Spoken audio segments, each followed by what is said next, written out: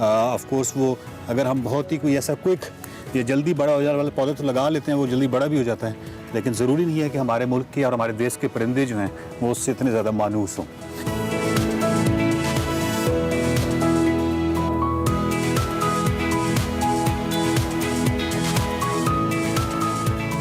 फिर जब एक पौधा आप लगा लें तो फिर उसको पानी ज़रूर दें। फिर कुछ अर्से के बाद आपको बड़ी उनसीयत हो जाती है। जितने लोग बागबानी से मुतल्लिक़ हैं उनको मालूम है कि उनको बिल्कुल पौधे जो हैं वो अपने बच्चों की तरह लगते हैं।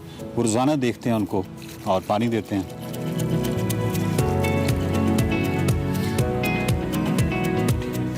नाज़रीन इकराम, कुदरत बहुत फ़याज़ है, उसकी फ़याज़ियों का हम हिसाब किताब नहीं कर सकते, बहुत फ़याज़ है। और जो भी मसाइल पैदा होते हैं, चाहे वो सैलाब की शक्ल में है, चाहे परिंदे हिजरत कर जाएँ, परिंदे हिजरत कर जाएँ तो ये बहुत बड़ा अलमिया है। और ये तमाम मसाइल जो हैं वो हमारी वजह से पैदा होते हैं। और हम कुदरत की फ़याज़ियों का जो जवाब है वो इसी सूरत दे सकते हैं कि कुदरत के साथ मिलकर चलें। और कुदरत के साथ मिलकर चलने का ये सबसे खूबसूरत तरीका है कि पौधे लगाएं। पौधा ज़रूर लगाएं ताकि आप अपने आने वाली नस्लों के हवाले से एक पैगाम दे दें अपने आने वाली नस्लों को कि आप एक ज़िम्मेदार आदमी थे, रिस्पॉन्सिबल आदमी थे, आप गाफिल इंसान बिल्कुल भी नहीं थे। पौधा ज़रूर लगाएं।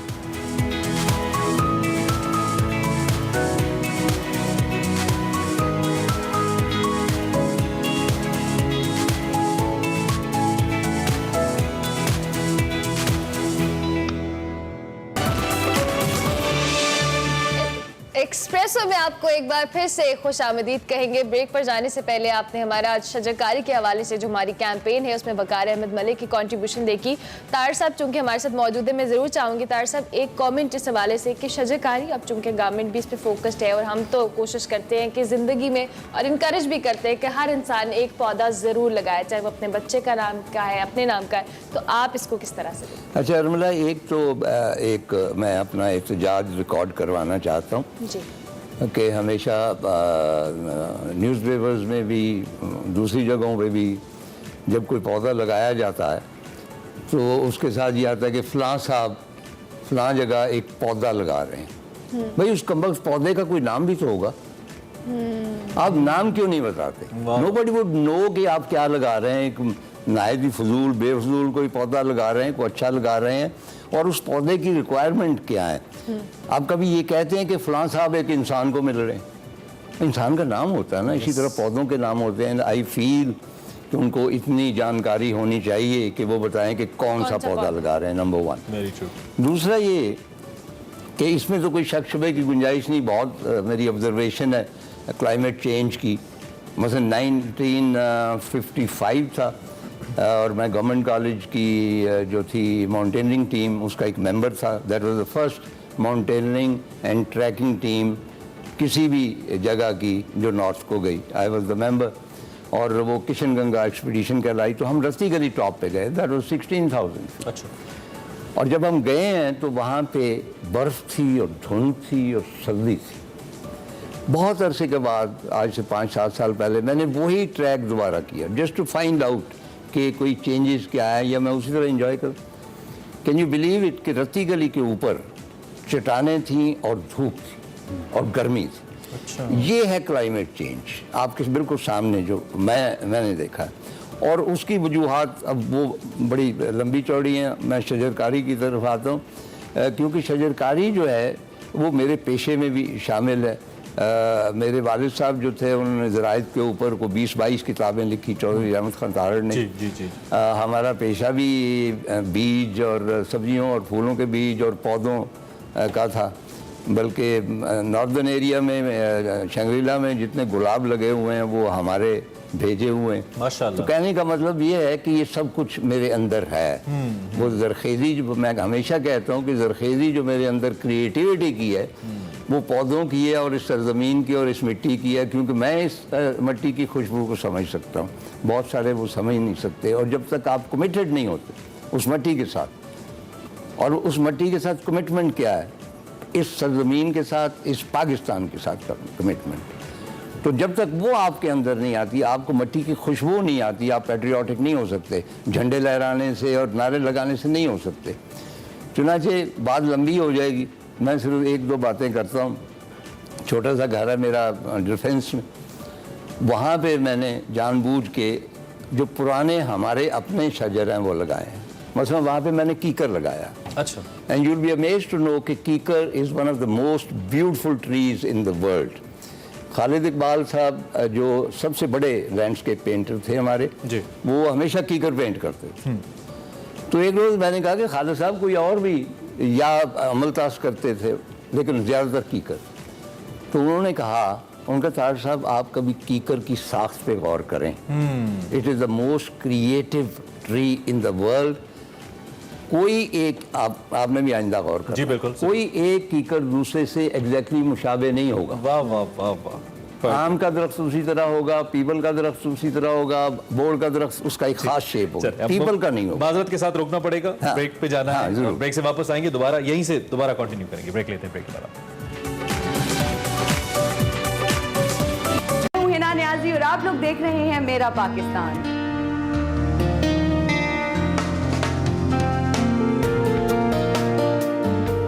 ये वो वक्त दिखाया गया है जब 14 अगस्त 1947 को कायद आजम ने इनॉग्रेशनल स्पीच दी थी और अपनी कौम से खिताब किया था। ये वो तमाम हथियार हैं जो 1965 की जंग में इस्तेमाल हुए। वफाकी दारुल हुकूमत इस्लामाबाद की मारगला पहाड़ियों के दामन में वाक़या जनूबी एशिया की अजीम व शान मस्जिद फैसल मॉस्क की दास्तान के साथ अजीम हस्ती जिसने हमें ये खूबसूरत वतन इतनी कुर्बानियों के बाद पेश किया। नाज़रीन, आज मैं अयूबिया नेशनल पार्क की उस टनल के बाहर मौजूद हूँ, टॉक ऑफ द टाउन। लोग इसके बारे में इतनी बात क्यों कर रहे हैं, सोशल मीडिया पे क्यों इसके बारे में इतना चर्चा हो रहा है, मैं आपको बताऊंगी।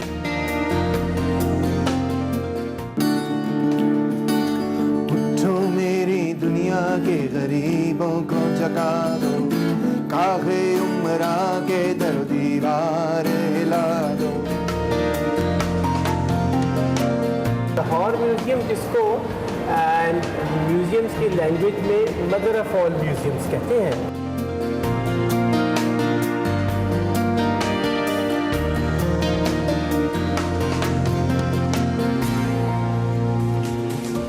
एक्सप्रेसो के दूसरे हिस्से में आपको खुशामदीद कहते हैं और हम आज एक्सप्रेसो की एक साल पूरा होने के बाद हम मुख्तलिफ जो हमारे सेगमेंट्स हैं, हमारी जो कह सकते हैं अचीवमेंट्स हैं, पता नहीं कहना चाहिए या नहीं, उस पर हम बात कर रहे हैं और हमारी टीम हमारे साथ मौजूद है and we are honoured to have Mustansar Hussain Tarar sahab on our sets और इनके साथ साथ बाकी जो हमारे टीम मेंबर्स हैं वो भी हैं। इससे पहले कि हम डिस्कशन को आगे बढ़ाएं, मेरा पाकिस्तान का ये एक मोन्टाज आपने देखा, हमारी ज़बान में इसको कहते हैं मीडिया की। हिना चूँकि हमारे साथ हैं तो मैं हिना पूछना चाहता हूँ, you been to different places, क्या था, what have you learned from this segment so far, इतना जाते हुए करते हुए? इमरान, सबसे पहले तो बहुत डिफरेंट एंगल से, डिफरेंट एस्पेक्ट से पाकिस्तान को एक्सप्लोर किया। स्पेसिफिकली अगर लाहौर की बात की जाए, हम जो हिस्ट्री की किताबों में पढ़ते हैं वैसा कुछ नहीं है, मतलब बहुत कम बताया जाता है। हमारी जो सिविलाइजेशन है, एक एंशिएंट सिविलाइजेशन है जहाँ पे हमारे पास बहुत कुछ है। We have a lot inside us. ये हमारे पास जो पाकिस्तान है, it has beautiful things to explore, beautiful places. Culture, हमारा कल्चर बहुत रिच है, हमारी हिस्ट्री बहुत रिच है। इसमें डिफरेंट सिविलाइजेशंस, अगर मैं सिर्फ फ़कीर खाना की बात करूँ, हवेली फ़कीर खाना की, तो आई थिंक उन्होंने दरिया को कूजे में बंद किया हुआ है। इतना कुछ है वहाँ पर एक्सप्लोर करने के लिए। मुझे लगा कि जो हमें बताया गया है या जो हमने किताबों में पढ़ा है वैसा नहीं है, क्योंकि मेरा ताल्लुक भी लाहौर से नहीं है, तो मैंने बहुत कुछ देखा, बहुत नई नई जगह एक्सप्लोर की और जो पहले जिनके बारे में सुना हुआ था वो फैक्ट्स हमने लोगों के वो सामने लाए जो एक्चुअल था। सुनते बहुत कुछ थे, देखते भी डिफरेंट एंगल से थे, लेकिन हमारी टीम की एफर्ट की वजह से हमने बहुत डिफरेंट चीजें एक्सप्लोर की और बहुत सीखने का मौका मिला। अगर मैं बात करूं गंधारा सिविलाइजेशन, तब्दील किया इस सेगमेंट ने, एज अ पर्सन कुछ आप में तब्दीलियां आई चूंकि जब आप सफर करते हैं? हाँ, और ऐसी मुझे याद है जब मैं पहली दफा शाही कला के अंदर गया तो मुझे ऐसा लगा कि मैं कोई ख्वाब देख रहा हूँ और मैं यहाँ पे पहले भी आ चुका हूँ और एकदम से मेरा वहाँ पे कुछ ऐसी फील भी आई कि मुझे बादशाह होना चाहिए और मतलब ये मैं इन सारे तजर्बात से गुजरा, शायद बच्चा था पता नहीं, लेकिन मैं आपसे पूछना चाहता हूँ, आप तो बहुत ज्यादा जगहों पे रानी बनने का लेकिन जब शाही हमाम जाते थे वो सारा रॉयल मुगल कल्चर देखते थे, मुगल हिस्ट्री को देखते थे तो इंस्पायर होते थे। उनके कल्चर जो था पहले, हमारा जो ज्वेलरी ये जो ड्रेस है सब कुछ, लेकिन सीखने और आई थिंक पेशेंस लेवल बहुत बढ़ गया क्योंकि बहुत एक्सट्रीम वेदर्स में भी हमने काम किया है ना? बर्फबारी में भी और बहुत गर्मी में एक भी। मेरा सवाल ये है कि जब हम देखते हैं ये सारी चीज़ों को, आपको लगता है जो हमारी हिस्ट्री है या जो हमारा कल्चर है हमने उसको सही तरह से रिस्टोर किया हुआ है या अब हमें उस पर और ज़्यादा काम करना है? क्योंकि नॉर्मली हम देखते हैं बहुत सारी जगह बहुत डैमेज है। ये मेरी पर्सनल ऑब्जर्वेशन है, आपने भी ऐसा ऑब्जर्व किया? अच्छा शर्मिला, ऐसा ऑब्जर्व किया, बहुत सारी ऐसी प्लेसेस हैं जहाँ पर हमारी हिस्ट्री को, हमारे कल्चर को बहुत अच्छे तरीके से रेस्टोर किया गया है, प्रिजर्व किया गया है और प्रॉपर डिपार्टमेंट्स बनाए गए हैं, प्रॉपर लोग हैं जो इसके लिए काम कर रहे हैं। लेकिन यस, इसको प्रिजर्व करने की जरूरत है। बहुत सारी ऐसी जगहों पे हम लोग गए, अभी एक रीसेंट हवेली में गए थे, आई कैन नॉट अभी नहीं बता सकती, फ्यूचर में आप वो सेगमेंट में देखेंगे, वो इतनी बुरी कंडीशन में थी कि उसको प्रिजर्व नहीं किया गया, वहाँ पे जो चीजें थी उनको रेस्टोर नहीं किया गया। तो आई थिंक ये हमारा असासा है, इनका ख्याल रखना चाहिए जितना हो सके करना चाहिए। ठीक बिल्कुल है। बिल्कुल। क्योंकि हम चाहते हैं कि जरा दीगर सेगमेंट एंकर से हम फरियाल से भी जरूर बात कर लें। फरियाल, इतने खाने खाए आपने और अगर मैं इस पूरी टीम के अंदर किसी एक शख्सियत से जेलस हूँ या रहा हूँ या अब तक भी हूँ, वो आप हैं, क्योंकि आपने ऐसी ऐसी कमाल चीजें दिखाई भी और फिर खाई भी और फिर वो जो आपका टिपिकल था ना ये जो फरियाल से पूछने से पहले हम दिखाते हैं कि फरियाल ने क्या क्या खाया अच्छा। और हमारा दिल कैसे जलाया, आप देखिए जी जरा। नाजरीन, इस वक्त मैं मौजूद हूँ इस्लामाबाद के चाय कैफे में जो कि अरशद खान का है। मुझे बताएं कि आपकी जो मशहूर चाय है वो कौन सी है? अरशद खान कड़क चाय। अरशद खान कड़क चाय। और मुझे क्या पिला रहे हैं आज आप? आपको भी वही अरशद खान कड़क चाय जो सब पीते हैं।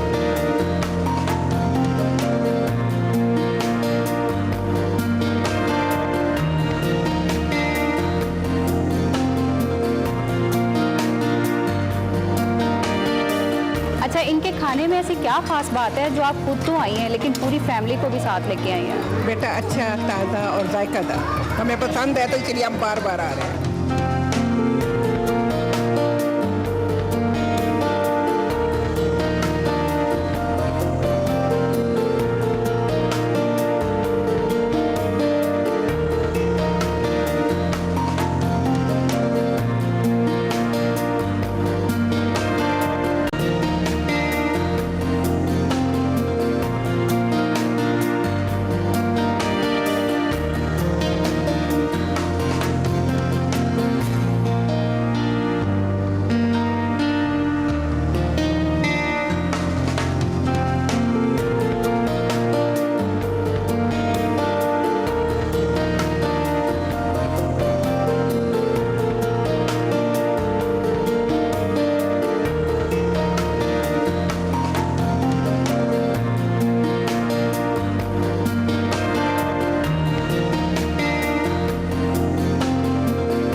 इतने खुश शक्ल खाने आपको सुबह सुबह देखने को मिले और फरियाल आपका दिल जला रही हो। फरियाल, आपने इतना सारा ये खुश शक्ल सिर्फ हमारे लिए थी, उनके लिए खुश जायका भी था। हाँ, वैसे ये भी बात है। फरियाल, कैसा लगा इतना खाना खिला के लाहौरियों को? मुझे तो बहुत अच्छा लगा, मुझे तो बहुत मज़े का सेगमेंट लगा और काम करके भी बहुत अच्छा लगा, बहुत सीखने को मिला। खुद में भी काफ़ी ज़्यादा चेंजिंग्स आई।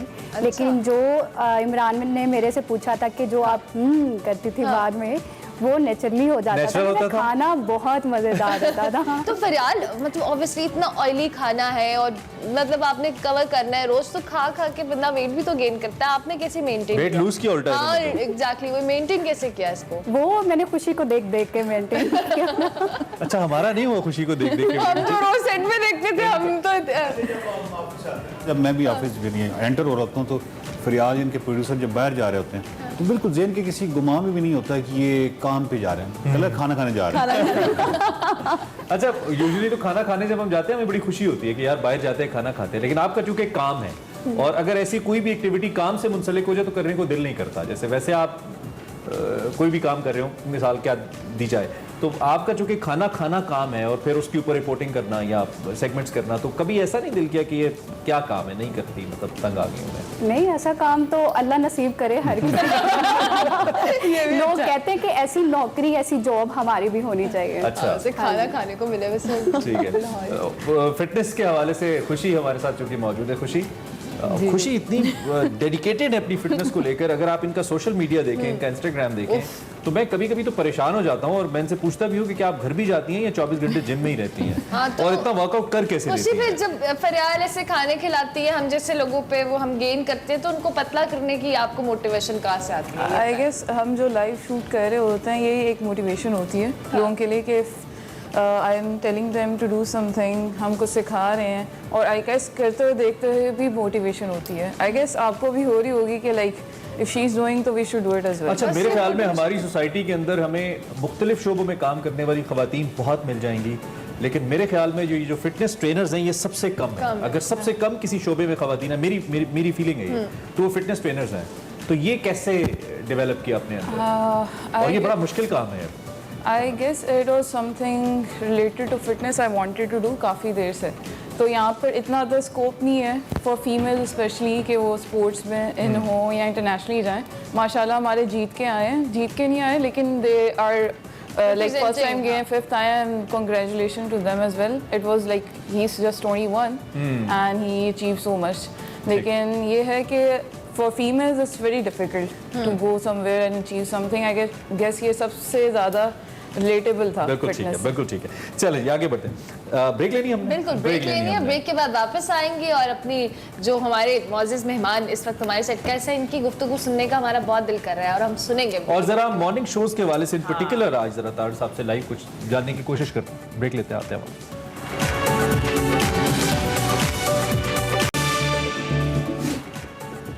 एक्सप्रेसो में आपको एक बार फिर से खुशामदीद। आज हम अपनी फर्स्ट एनिवर्सरी के हवाले से तो बात कर ही रहे हैं, लेकिन उसके साथ आपको मालूम है अगस्त का महीना चल रहा है और इस अगस्त के महीने की निस्बत से हमने एक सिलसिला शुरू किया जिसमें मुख्तलिफ डॉक्यूमेंट्रीज आपके सामने लेकर आते हैं। कल हमने सियासत पे बात की थी कि सियासत के सीने में दिल नहीं होता। आगे बढ़ते हुए हमने मुख्तलिफ जो समाजी मौज़ूआत हैं उसको भी हमने ज़रूर आपके सामने लेकर आना है। और आज जिस मौजू पर हम बात करने जा रहे हैं वो है ख्वाजा सरा और उनकी ज़िंदगी। और ख्वाजा सरा हमारे माशरे के एक अहम हिस्सा होने के बावजूद हमको वो अहमियत क्यों नहीं दे पाते और उनको कौन से चैलेंजेस का सामना होता है और किस तरीके से वो एक मौसर शहरी बन सकते हैं, इस सारे मौजू पे हमने बात करने की कोशिश की है आज के इस हिस्से में। अगस्त का सिलसिला है और ये डॉक्यूमेंट्री आपकी नज़र है।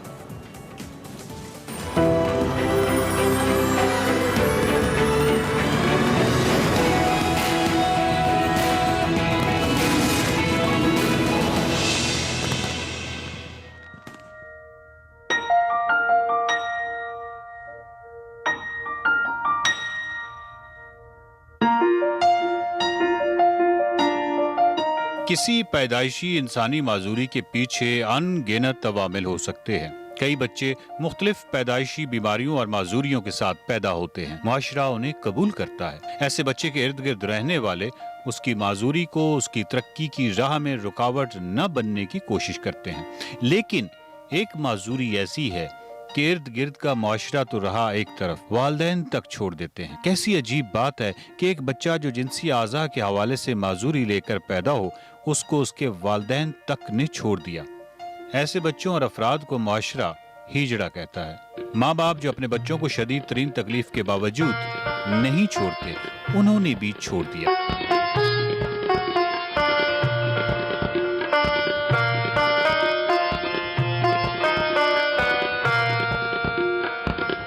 क्या दुनिया भर में ऐसे बच्चे इस दुनिया की मजलूम तरीन मखलूक नहीं हैं कि जिन्हें वालिदैन के जिंदा होने के बावजूद उनका साया शफकत मुयस्सर नहीं है? लेकिन सवाल पैदा होता है कि ऐसे बच्चों को वालिदैन क्यों छोड़ देते हैं? ट्रांसजेंडर कम्युनिटी जो है वो माजूर नहीं है।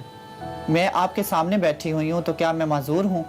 नहीं, अल्हम्दुलिल्लाह अल्लाह पाक जो भी चीज़ पैदा फरमाते हैं वो मुकम्मल फरमाते हैं, ठीक है। और अल्लाह ताला हर चीज़ को खूबसूरती के साथ बनाते हैं और पैदा करते हैं। जिनसी तौर पर जो माजूर बच्चा है, मुआशरा उसको अपने लिए शर्म का बाइस समझता है और मुआशरा जो है वो माँ बाप को इतना प्रेशराइज करता है कि माँ बाप मजबूर हो जाते हैं उस बच्चे को अपने से अलहदा करने के लिए या उसकी शनाख्त को छुपाने के लिए।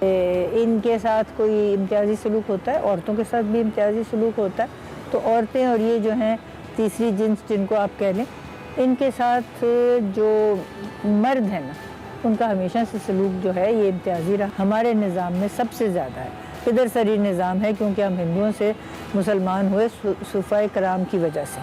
और अपनी हमने आदतें जो थी वो ना छोड़ी, जिसमें औरतों को अजनास समझा जाता है और ये जो है जिनकी कोई जिस्मानी सलाहियत और कमज़ोर हो उनको तो ये माशरे से ही बाहर समझते हैं। जब हम अपना घर छोड़ देते हैं या हमारे पेरेंट्स हमें घर से निकाल देते हैं तो हमें बहुत ज़्यादा मुश्किलात का सामना करना पड़ता है, क्यों सोसाइटी में हमारे लिए बहुत से बैरियर बनाए गए हैं जिसकी वजह से हम ज़िंदगी अच्छे तरीके से गुजार नहीं सकते और सारी ज़िंदगी ख्वाजा दूसरे लोगों के लिए तासुब का निशाना ही बने रहते हैं। जहाँ पर बात की जाए छोड़ने की तो वो एक स्टिग्मा लग गया हुआ है, एक टैबू सिस्टम बन चुका हुआ है कि शुरू से एक ये चीज़ चलती आ रही है हमारे पाकिस्तान में स्पेसिफिकली कि अबैंडन कर दिया जाता है और छोड़ दिया जाता है इस वजह से कि वो डर की दीवार खड़ी हो जाती है कि यू नो आगे बढ़कर हमें क्या हमारे बच्चे की तरफ से चीज़ें फेस करने को मिल सकती है। इंसानी शख्सियत खरबों मुतग़य्यरात का मजमुआ है। इस मजमुए में कोई एक इंसानी माजूरी उससे इंसान होने का शर्फ नहीं छीन सकती। न तो ऐसे बच्चों में किसी ज़हनी सलाहियत की कमी होती है, न ही वो जिस्मानी ताकत के हवाले से किसी कमी का शिकार नजर आते हैं। ऐसे बच्चों को जब मौके मिलते हैं तो वो दूसरे बच्चों की तरह ही डॉक्टर, इंजीनियर समेत हुकूमती आला ओहदों तक पहुँचते हैं। हमारे यहाँ ऐसे बच्चों के लिए माशरे में आगाही का शदीद फुकदान नजर आता है। ट्रांस कम्युनिटी में जो छठी हिस्सा है वो बहुत ज़्यादा होती है। हम लोग बहुत क्रिएटिव पीपल होते हैं, लेकिन अब मसला ये होता है कि वही बात आ जाती है, घर के मामलात है, एक्सेप्टेंस है, सोसाइटी का रवैया और उसके बाद रियासत की जिम्मेदारी है, जो तीनों बाखूबी नहीं निभाए जाते, जिसकी वजह से मेरी कम्युनिटी के लोग आपको हमें अक्सर रोड पे मिलते हैं बैगिंग करते हुए, डांसिंग करते हुए और बहुत सारी नेगेटिविटी में इन्वॉल्व होते हैं वो लोग। पैदाइशी तौर पर जो माजूर बच्चे हैं, ख्वाजा सरा बच्चे, वो कभी भी माशरे की या हमारी सोसाइटी की या हमारी हुकूमत की प्रायोरिटी पे नहीं रहे। जो हमारी शनाख्त है वो भी अदलिया की मरहून मिन्नत है, जो कि हमें आज से 12 साल पहले मिली है। तो 12 साल पहले मिली हुई जो शनाख्त है, अगर उसके ऊपर अभी हमें बहुत वक्त की ज़रूरत है और हुकूमत को इस इशू को समझने के लिए बहुत टाइम लगेगा। 21वीं सदी है और ख़ास तौर पे 2010 की दिहाई के बाद जो दिहाई है उसमें काफ़ी हमारे कवानीन में भी तब्दीली आई है और रवैयों में भी तब्दीली आई है और इनको एक अलहदा जमात के तौर पे शुमार करना जो है इस में कमी भी आई है। और अब तो ये है कि अगर वो पब्लिक सीट पे कंटेस्ट करना चाहें वो कर सकते हैं, उनको कौमी शनाख्ती कार्ड मिल सकता है, विरासत में उनका हिस्सा हो सकता है अपने वालिदैन की। और उसके अलावा अगर वो कोई ऐसा शोबा अपनाना चाहे जिसमें उनकी दीगर सलाहियतें हैं वो ज़्यादा हैं, मसलन बिजली का शोबा है, पानी का शोबा है, ये आजकल जो नई निकली है इलेक्ट्रॉनिक्स, इसमें उनका है, तो यकीनन उनके लिए ये सहूलत मौजूद है कि वो कर सकते हैं और उनके साथ उसी तरीके का सलूक रवा होना है चुनाव में जैसे कि किसी और शहरी के बारे में होना है। उनके साथ इम्तियाजी सलूक की इजाज़त नहीं है। लोगों के ज़हनियत में तब्दीली लाने के लिए आपका जो इलेक्ट्रॉनिक मीडिया है, ख़ास तौर पर टेलीफोन, इसका बहुत ज़्यादा मुदाखलत है और कर सकते हैं, इसका किरदार भी है कि इन बातों के बारे में अगर लोगों को ज़्यादा शऊर दिलाएं और उनको इस बात का एहसास दिलाएं कि ये लोग उसी तरह इंसान है जैसे और कोई है, तो यकीनन हमारे रवैयों में, ख़ास तौर पे मर्दों के रवैयों में तब्दीली आना मुमकिन है। मैं यहाँ पर गवर्नमेंट से और सिविल सोसाइटी से यही अपील करूँगी कि वो ख्वाजा सराओं को नज़रअंदाज ना करें, इनके लिए स्किल्स डेवलपमेंट बनाएं, एजुकेशन इनको दी जाए, इनके लिए फंड रेज किया जाए, इनके लिए एनजीओज वर्क करें ताकि जो ख्वाजा सरा रोडों पर जाकर बैगिंग, वेडिंग या डिफरेंट एक्टिविटीज़ में होते हैं वो ये काम ना कर सके। जितने भी इदारे हैं जो रिस्पॉन्सिबल है जो अपना एक स्टेटस रखते हैं उन लोगों को स्कॉलरशिप के ऊपर इनको एडमिशन देना चाहिए ताकि ये पढ़ाई मुकम्मल कर सकें, बेसिक एजुकेशन ले सकें, फिर आगे अंडर ग्रेजुएट हो सकें या पोस्ट ग्रेजुएट हो सकें, प्रॉपर अपनी डिग्रीज ले सकें ताकि they can run their own life, their own businesses, their own jobs, इतने एलिजिबल हो सकें कि उनको सड़कों पे मांगने की ज़रूरत ना पड़े या फिर किसी के दर पे बैठने की ज़रूरत ना पड़े, किसी के गुरु सिस्टम में आने की ज़रूरत ना पड़े, they can live their own life independently. हमने देखा है कि जब भी जिनसी हवाले से किसी माजूरी के शिकार बच्चे को मौके मिले हैं तो वो रियाजी और दीगर साइंसेस के साथ साथ माशरती इल्म और खेलों में नुमाया रहा है। किसी भी ऐसे फर्द को धुतकारना जिसको कुदरत ने एक सलाहियत लेकर बाकी सलाहियतों से माला माल कर रखा हो, बहुत बड़ा जुल्म नहीं है? क्या कुदरत ने इनको सिर्फ तालियां बजाने के लिए पैदा किया था? ट्रांस कम्युनिटी के जो लोग हैं बहुत क्रिएटिव हैं, उनके अंदर आर्ट स्पेशली बहुत ज़्यादा है, उनके अंदर काम करने की पोटेंशियल बहुत ज़्यादा है। उसके अलावा अगर आप उनको कोई टास्क देते हैं तो वो बहुत ज़्यादा लोग उसको अचीव, देख लें अभी कराची में जो इनकम टैक्स जो रिकवरी नहीं हो रही थी तो उन्होंने वहाँ पे ट्रांस को हायर किया और उन्होंने अपना टारगेट जो था वो अचीव किया। तो हमें इन लोगों को मेन स्ट्रीम में लाने की ज़रूरत है। ख्वाजा सरा जिनसी तौर पर मुख्तलिफ हैं, लेकिन उनके अंदर अल्लाह ताला ने बेशुमार सलाहियतें पैदा की हैं। एक ख्वाजा सरा डॉक्टर बन सकता है, मॉडल बन सकता है, वकील बन सकता है और सोसाइटी के हर शोबे में जाकर इज्जत के साथ जॉब कर सकता है, काम कर सकता है। नहीं, ये सब जहालत का असर है। जैसे ख़वातीन के साथ तशद्दुद होता है, ये भी जहालत का नतीजा है। तो ये जो एक पहलू है कि इनमें जिनसी कोई माजूरी हो, ये ज़रूरी नहीं है कि ये मुस्तकिल हो, ये कम भी हो सकती है और इसका इलाज भी है। आजकल तो बहुत सारे इदारे ऐसे हैं जो इलाज करते हैं। ये कहना कि अब रियासती सतह पे इनके साथ गफलत बरती जाती है, ये दुरुस्त नहीं। हाल ही में, बल्कि मैं समझती हूँ ये जो हमारी नई सदी शुरू हुई है और ख़ास तौर से 2010 की दहाई के बाद बहुत ये शऊर आ गया है रियासत में भी और इदारों में भी कि इन बच्चों के लिए कुछ न कुछ इंतज़ाम रियासत को करना ज़रूरी है, क्योंकि ये वैसे ही रियासत के शहरी हैं जैसे लड़कियां हैं और लड़के हैं। वो औलाद नहीं पैदा कर सकते, लेकिन मुआशरे का हर वो काम जो दूसरे मर्द और औरत कर सकते हैं उसको वो मुकम्मल तौर पर अदा करने के काबिल होते हैं। तो हमारा मुआशरा चूँकि अपॉर्चुनिटीज़ नहीं देता, मौक़े नहीं देता, जिसकी वजह से ये एक बहुत बड़ा तबका मार्जिनलाइज और सोशल एक्सक्लूजन का शिकार हो जाता है और मुआशरे में शमूलियत नहीं होती। आपने न्यूज़ में देखा होगा कई तरह से हैरेसमेंट हो रही होती है, कत्ल हो रहे होते हैं, रेप्स हो रहे होते हैं, मोलेस्टेशन हो रही होती है, जिसकी वजह से वो दुनिया से उनको कोई उम्मीद नहीं रहती। ऐसी कई हद तक मुझे भी दुनिया से उम्मीद नहीं है। दैट्स व्हाई मुझे अपने आप के ऊपर यकीन है। मैं खुद के लिए काम कर रही हूँ, मैं किसी और के लिए नहीं कर रही। तो इनको भी चाहिए कि खुद के लिए काम करें, अपना नाम बनाएं, और अगर अपना नाम बनाने का इनको इंटरेस्ट नहीं है तो एटलीस्ट अपना कारोबार शुरू कर लें, किसी किस्म का भी, छोटा ही क्यों ना हो। एक और जाविये से देखें तो ऐसे बच्चों और अफराद के हम सब मुजरिम हैं, पूरा मुआशरा मुजरिम है। ऐसे अफराद जिनको उर्फ़ आम में हिजड़े कहा जाता है, चौकों पर तालियां बजाते और भीख मांगते फिरते हैं। लेकिन क्या यह हमारा रोज़मर्रा का मुशाहिदा नहीं कि इनकी किस कदर तज़हीक की जाती है? वो पूरी ज़िंदगी हर लम्हे मजाक और तंज का निशाना बनते हैं। ऐसे इंसान जो महसिवाय एक माजूरी के बिल्कुल हमारे जैसे इंसान हैं, क्यों इस कदर तज़हीक का निशाना बनते हैं? क्या ये दुनिया का बदकिस्मत तरीन और सबसे काबिल रहम तबका नहीं है? रियासती इक़दामात तो एक तरफ, सबसे पहले तो हम सबको अपने आप को बदलने की ज़रूरत है। अगर किसी ऐसे बच्चे को वालिदैन रखने को राज़ी न भी हों तो बाकी ज़िम्मेदार और तालीम याफ्ता शहरियों को आगे बढ़कर ऐसे बच्चों की परवरिश करनी चाहिए। किसी ऐसे बच्चे का मुस्तकबिल संवर जाए और वो एक बाइज़्ज़त शहरी बन जाए तो इससे बढ़कर खूबसूरत और नेक काम और क्या होगा।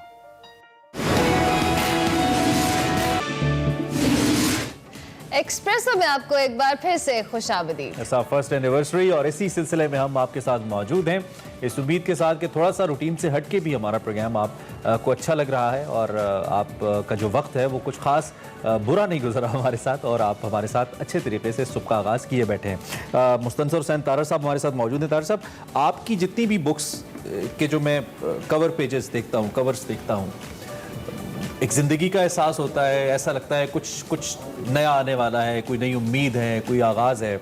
लेकिन उसकी निस्बत अब जो मुड़ के हम अपनी सोसाइटी के अंदर देखते हैं, हर एक डिस्प्ले के अंदर हमें जो चीज़ नज़र आती है उसमें तलखी है, उसमें मायूसी है, उसमें उदासी है।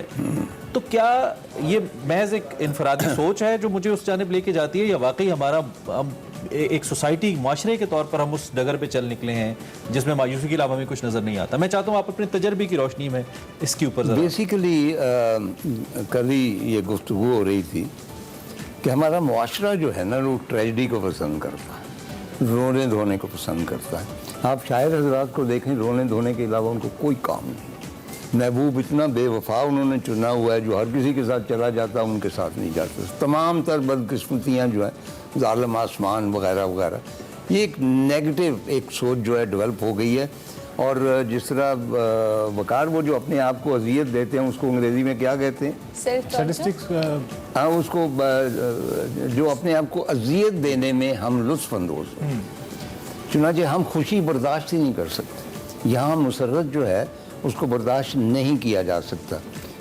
पुराने ज़माने में ठीक है, हालात ऐसे थे, लेकिन ये है कि आज भी मैं क्रिटिसाइज़ नहीं करना चाहता, जो ड्रामे हो रहे हैं, बेशतर ड्रामे, उनमें रोना धोना है। मैं जब जाता हूँ तो लिविंग रूम में मेरी बीवी बैठी हुई थी, मैं अपनी स्टडी में होता हूँ, और हम हत्तल वसा एक दूसरे से दूर रहते हैं, और यही हमारी शादीशुदा ज़िंदगी की प्रेजेंट होने का है।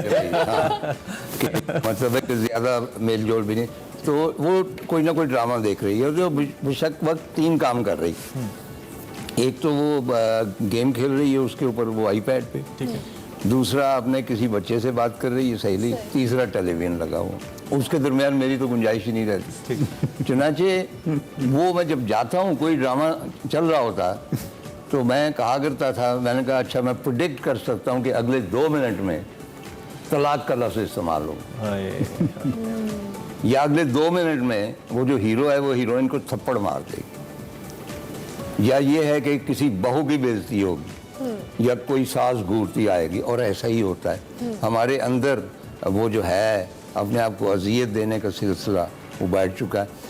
मेरे साथ मैं हमेशा मैं और ये दुरुस्त है कि मैं कहता हूँ कि मैं बड़ा अदीब नहीं हूँ, मैं एक खुशनसीब अदीब हूँ। मुझे जितने लोगों की मोहब्बत नसीब हुई है शायद किसी और इसलिए कि मैं उनको सुख देता हूँ, मैं उनकी खुशी के सामान करता हूँ, उनके दुख दर्द में भी शरीक होता हूँ। लेकिन जो होता है ना एक negative attitude through out life का, उसको मैंने कभी नापसंद किया। और मुझ पे करम इतने अल्लाह ताला के हों। मुझे किसी ने कहा कि जनाब आप 82 साल के मसन नहीं लगते, तो आप क्यों बार बार कहते हैं कि जी I am 82 years old, you can say I M 70 years old।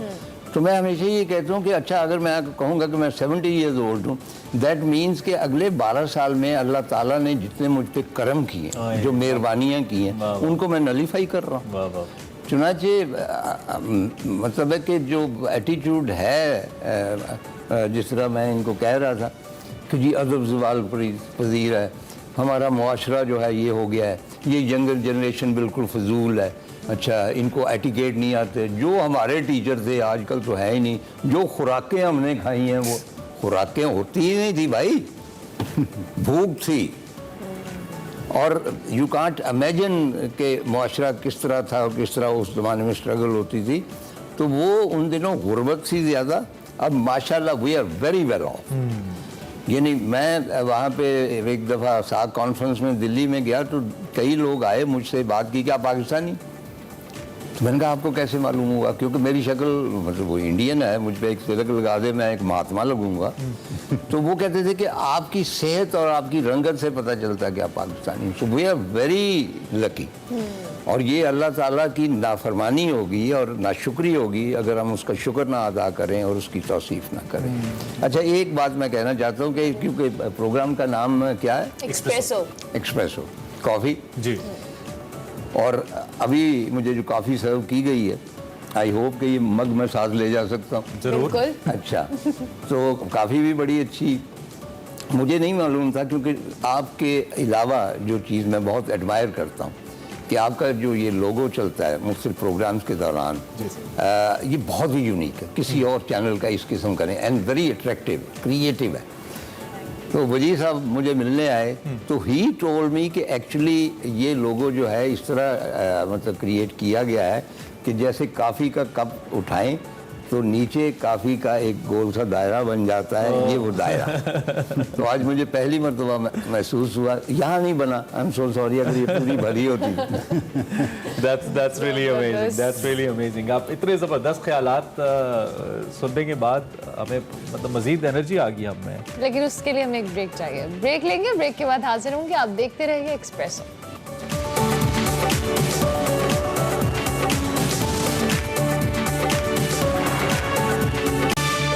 Welcome back to Expresso और शो के इख्तिताम की जानिब हम आ चुके वो लम्हा आ चुका है जिसका हमें इंतजार था। एक्सप्रेसो केक इज रेडी, जो कि हमने काटना है। लेकिन इससे पहले कि हम केक कटिंग की इस फॉर्मल एक एक्टिविटी की जानिब जाएं, मैं एक आखिरी सवाल द लेजेंड तारड़ साहब से करना चाहता हूँ। अल्लाह आपको लंबी जिंदगी दें, आप ढेरों साल जिएं, लेकिन अब तक की जो जिंदगी आपने गुजारी Tarar sahab, I just want to know कैसे सम अप करते हैं आप अपनी लाइफ में?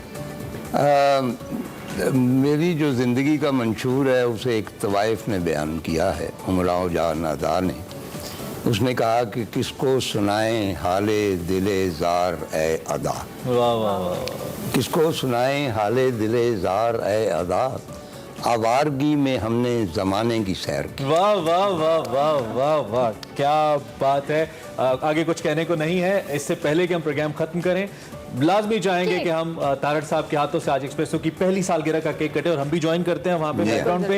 मीनवाइल जनाब प्लीज सर इसका आगाज नहीं, आप जब तक आएंगे नहीं मैं इसको नहीं। Thank you. हम मैं बूढ़ा आदमी हूँ, कब मुझ नात वहाँ से कटता है। सब लोग आ जाइए। आ जाइए। तो आप दोनों आगे आए और ये आप अपने हाथ साथ रखें। जी जी जी प्लीज सभी रखें। Happy birthday to you. Happy birthday to you. Happy birthday to you. Thank you very Tarar much. साहब, any last words you want to add? नहीं जी नहीं। छोटी सी बात भी किया करते थे, वो बड़ी खूबसूरत होती थी। मतलब जब अपनी ट्रांसमिशन के एंड पे आप छोटी सी बात, वो मैं अपना कोई प्रोग्राम करूंगा तो उसके फिर उसमें लेकिन मेरी जो एक फेवरेट है वो है कि नदी के पानी और आंख के पानी में सिर्फ जज्बात का फर्क। वाह वाह वाह, बहुत शुक्रिया। आप हम यकीनी तौर पे हमारे साथ रहे, आपने देखा। उम्मीद करते हैं कि आज का शो भी आपको अच्छा लगा होगा और इस अहद के साथ ये सिलसिला जारी रहेगा इंशाल्लाह। इसको यहाँ पे रोकेंगे नहीं। तारड़ साहब भी हमारे साथ हैं, पूरी टीम हमारे साथ है। Thank you very much espresso को इतना प्यार देने के लिए। Keep watching. मुलाकात होगी। अल्लाह हाफ़िज़।